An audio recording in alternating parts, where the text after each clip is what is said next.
We've just had a bunch of fresh new leaks about Apple's very first foldable, the iPhone Fold. And we may as well start with a when, because just like the title says, the iPhone Fold is coming this year. I cannot believe that this is finally happening because I've been such a big fan of foldables for years now, and I've been patiently waiting for Apple to make one. Well, this year's the year. Rumors point to a typical September launch for the iPhone Fold, which actually puts us less than 9 months away. It will likely be released alongside the iPhone 18 Pro and the 18 Pro Max, as the regular iPhone 18 and 18e, as some of you may already know, they've actually been pushed to spring 2027 instead. Now, just like I previously mentioned, there has also been one rumor that the iPhone Fold could also be delayed to 2027. A Japanese investment firm, Mizuho Securities, reported that Apple allegedly has not yet made key decisions when it comes to the core components of the iPhone Fold. Components such as the Hinge design. Therefore, we could see some delays. Now, I'm hoping that this won't be the case, as I feel like we've been waiting forever for this iPhone Fold. But yeah, if we do get some delays, those will be caused by the Hinge. And speaking of the Hinge, let's take a closer look at it, because this is shaping up to be something quite unique and different if the rumors are to be believed. Because Apple is reportedly planning on using liquid metal for their Hinge, combining titanium and stainless steel, according to Mick Jikuo. Also, fun fact, this won't be the first time that Apple would be using liquid metal, because as some of you may know, they've already been using liquid metal in the SIM eject tool for the iPhone for, more than a decade now? But yeah, this would be the first time that they would actually be using liquid metal inside an essential part of the iPhone. And when it comes to foldables, we all know that the Hinge is by far one of the most important components. So what does that mean? Well, just like I previously mentioned, the iPhone Fold could potentially be the first foldable to ever come without a crease on its display. Or will it? Because earlier this week at CES 2026, Samsung showcased their brand new folding display that has virtually no crease. Sure, Samsung is said to be providing the foldable screen for the iPhone Fold, so do keep that in mind. However, last year, when I went to MWC in March, Samsung had their almost crease-free display demoed, which actually ended up being used in the Fold 7 later in the year. So if history repeats itself and Samsung releases a potential Z Fold 8 with their zero crease-free display in the summer, then the only key advantage that the iPhone Fold would have had to be the first ever foldable device on the market without a crease, well, that would be gone. And yes, the Fold 8 seems to be happening, as new identifiers have been found in the IMEA database, which indicate that Samsung is working on some new folding devices, called the Q8 and the B8. By the way, the Fold 7 and the Flip 7 had the codenames Q7 and B7, so these are definitely the Fold 8 and Flip 8. But either way, we will have a separate video on the Fold 8 and also on a possibly wider Fold 8 soon, so make sure you're subscribed for that. But back to the iPhone Fold, what will the rest of the device look like and be built with? Well, just like I previously mentioned, Mick Jikuo believes that the chassis will be made out of a titanium alloy. And this seems to have worked quite well with the iPhone Air, making it one of the sturdiest phones on the market actually. Jeff Pu, on the other hand, believes that Apple could be using a titanium and aluminium alloy.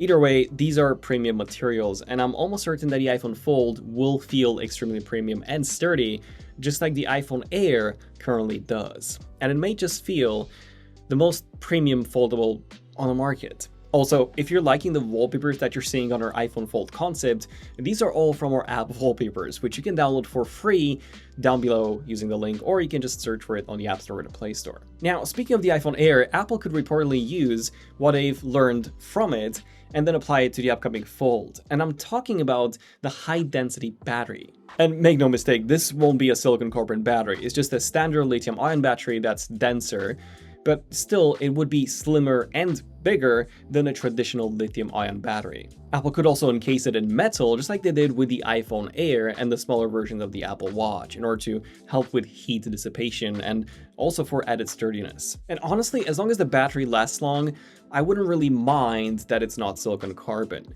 Apple's chips are some of the most efficient on the market, so yeah, I'm just not worried here. So what about those displays? Well, recent leaks have pointed out that the outer screen would be around 5.3 inches in diagonal. That would make it smaller than the iPhone 12 mini and 13 mini. Now, quite a few people love that form factor, even though the sales figures show that, yeah, they were not too successful. These leaks are coming from The Information, and they are actually in stark contrast to Ming Chi Kuo's reports of the iPhone Fold having a 5.5-inch outer screen. Either way, this would still be a small display and much smaller than the Samsung Galaxy Z Fold 7's 6.5-inch screen. The Information also suggests that the inner screen may be smaller than previously expected too, coming in at just 7.7 inches. For context, the current iPad mini features an 8.3-inch display, meaning that the Fold would once again be smaller than the iPad mini, while the Fold 7 features an 8-inch display, so yeah, this would be a pretty small device. And sure, while the rumored 4:3 aspect ratio would make it seem a bit bigger, overall it would be quite compact. And yeah, I don't know how I feel about this. I think the larger displays on the Z Fold 7 make way more sense because at the end of the day, you're using a foldable and you want to have a big screen when you unfold it to, consume content on. So if that screen is smaller than what's on the market right now and it comes out at the end of next year, yeah, I don't know about that. Although David from my team has actually been using an iPad mini and even an iPhone 13 mini for a few years now, and he absolutely loves that compact form factor of both. So I'm pretty sure that some people would prefer the more compact nature of the iPhone Fold, whereas people like me who prefer larger foldables will of course love the Z Fold 7 more, or 8. But what do you guys think? Would you prefer a larger foldable or something that's a bit more compact? So what about the Apple Pencil? Many people have speculated that adding support for the Apple Pencil on an iPad mini-sized device would make perfect sense. And I do tend to agree. The Apple Pencil can be quite useful, and I have been using mine from time to time on my new M5 iPad Pro. However, on a foldable, I don't think it's that usable because you will likely have to carry it with you, something that I tend not to do. And with the Fold 7 removing S Pen support entirely, I feel like people don't really care that much when it comes to having pen support on foldables. I would definitely love to hear your thoughts down below. Now, of course, there's also the softer aspect. The iPhone Fold is rumored to be running iPadOS, or a version of iOS that's tailored more towards, of course, foldables. We know that Apple's working on that. So adding Apple's Pencil support to this would make it more possible and more likely because it would be more similar to an iPad when opened. So it could be coming, but you will likely have to carry it with you. Next up, we have TouchID, something that we haven't had since the iPhone SE from 2022.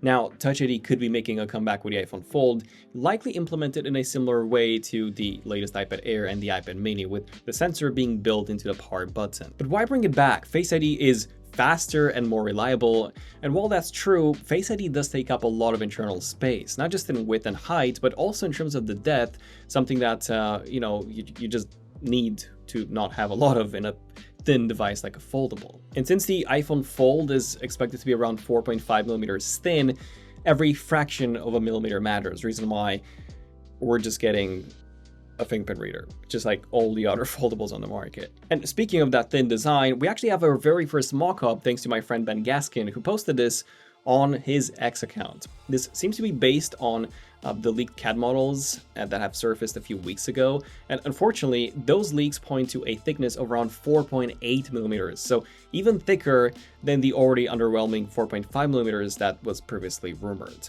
At 4.8 millimeters, it's not that exciting for a 2026 device, especially when you consider that Samsung now has a trifold with a thickness of just 3.9 millimeters at its thinnest point, and the Z Fold 7 from mid last year is 4.2 millimeters. But back to the mock-up, absolutely love the way this looks, although as I said, I would probably prefer a less square form factor. Maybe something similar to what Oppo did with the Find N5, as that seems to have the perfect aspect ratio. It's not too tall like the Z Fold 7, but also not quite as wide as the rumored iPhone Fold.